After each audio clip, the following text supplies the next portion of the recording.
The Chronicles of Heaven and Earth. Book 1, Heaven Overdrive.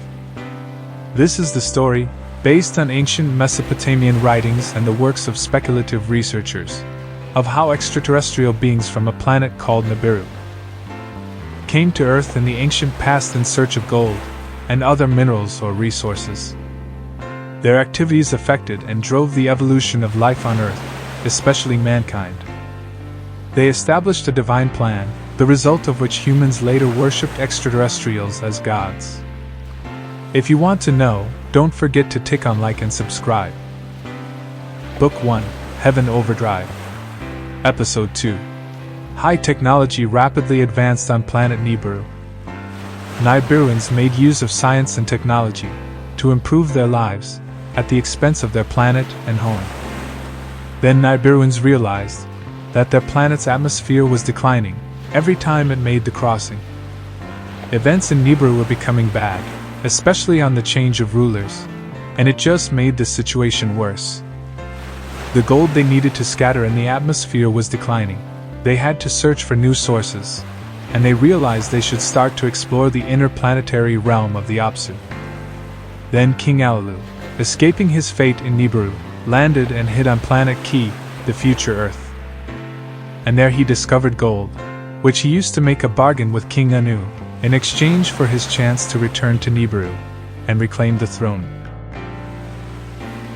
Episode 2. Civilization in Nibiru had risen to a new level.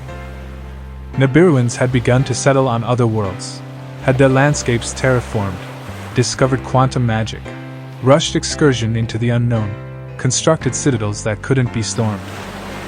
But the group of heavenly bodies around Apsu, which they had given neither much time to think nor effort to explore, suddenly became everybody's hope.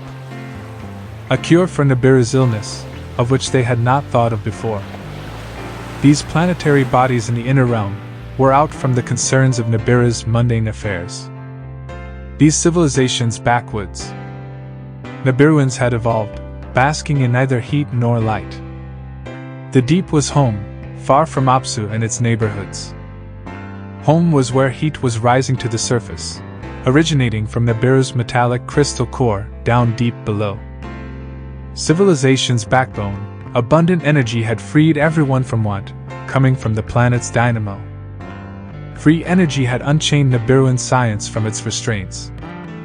Technology skyrocketed. Everyone felt secure, or so it seemed. Until Nibiruans were fooled by their rashness, lessons learned, simple and pure. For eons, they had been thriving in the deep, away from gravity's well. A place where innocence once reigned supreme, until destiny revealed the awareness in a unique crossing that awakened them from a millennia-long prophetic dream. The ways of the heavens were known. In the reign of Anshargal, festivals of warmth and coolness were established. In King Anshar's time, more heat suffused the planet every time Nibiru made the crossing around Apsu. And more cold would exist at Aphelion during the festival of coolness. Peering at them, the breach was a hellish hole over their homeworld. Answers had to be found. Studies of the planets in the backwoods were made in the time of King Anshar, then knowledge unfurled. The celestial bodies within the Nibiruan system had been probed, way stations were established, and took into account more plans for settlement. But the crossing had become the celestial ceremony of their fate, a symbol most paramount. Now exiled former King Alalu and his cohorts had escaped to Ki. They had claimed there's gold in the waters, as he had said. There's no time, Nibiru's atmosphere was declining. And the plan to extract gold was at last given the go-ahead. Alalu made a daring first move. He saw his chance to go back home to Nibiru, to be king once again, in exchange for proof that Ki indeed had gold. That he found it in the marshes, full of fishes and creatures so strange. Alalu had acquired Gnostic knowledge of the heavens, of the origins of Nibiru, and the planets orbiting Apsu. That there's gold in the Rakia, the asteroid belt. He'd known it for a long time, and realized the dangers he'd encounter in the belt. But it's the last panacea to solve the climate apocalypse. The Rakia had gold, and so must have Ki, Mother Planet Tiamat's greater half. Arcane knowledge came to Alalu's rescue. It might recover for him the lost kingship, and he would have the last laugh. Anu and his cast of wise men confirmed the data that Alalu transmitted. The king spared no time. An expedition to Planet Ki he ordered, to obtain more evidence of the world-saving metal, and to establish an extracting mission. Alalu demanded that he be free to return to Nibiru, and be given the chance once again to regain the throne. Anu and the Divine Council were in a fix. At last Anu spoke and gave his assent. For long he had known how to save their planet kingdom.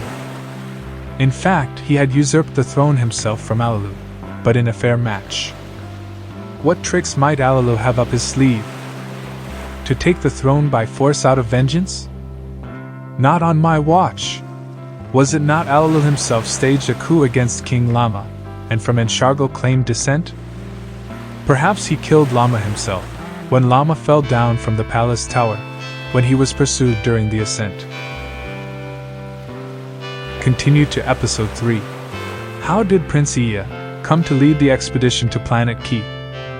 What preparations they made to make a successful exploration of the Apsunian system? Who was Prince Iya really? Continue to watch as the story slowly unfolds.